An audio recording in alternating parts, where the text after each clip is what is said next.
Hello, Muriseko, Aiwa, Talenda, Pay. The good news, guys, because the next week, Saturday, Prayzah, Mkomono Kureba, Anengari tea, Pataunt. Hanengari Papa Cosmo City, guys, Paninga Chita, Mimanzachi Shaura, Memana, no Budi, Comas Liquid, Memanju, Chibudi, Gotinga Takati tea, Tiripo, Saka Inegari family show, guys, Kutangana Tofu, Kushikira, Umwe, Tiripapo, Kachiti family show, meaning to say, you are allowed to bring your kids.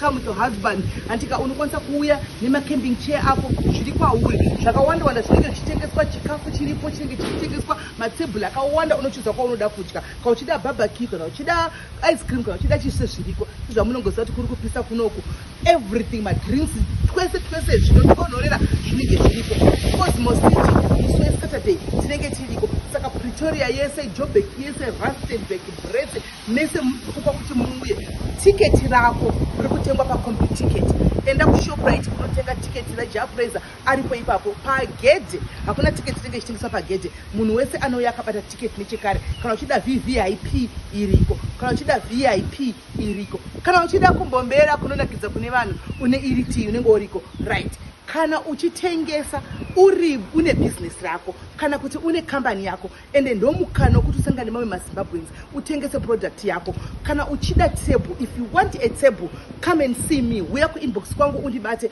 then I'll organize a table for you of course at a fee naika uya ndikupe table yako pauchange uchitengesa ma products ako uchiita zvaunenge uchiita uchiadvertise business yako richikura kuti vamwe vakuzivewo anditika saka ndati ndikuzivise guys musakangane Saturday uyai makapfeka mabharubharu uyai makapfeka tushoti uyai makapfeka turi pasi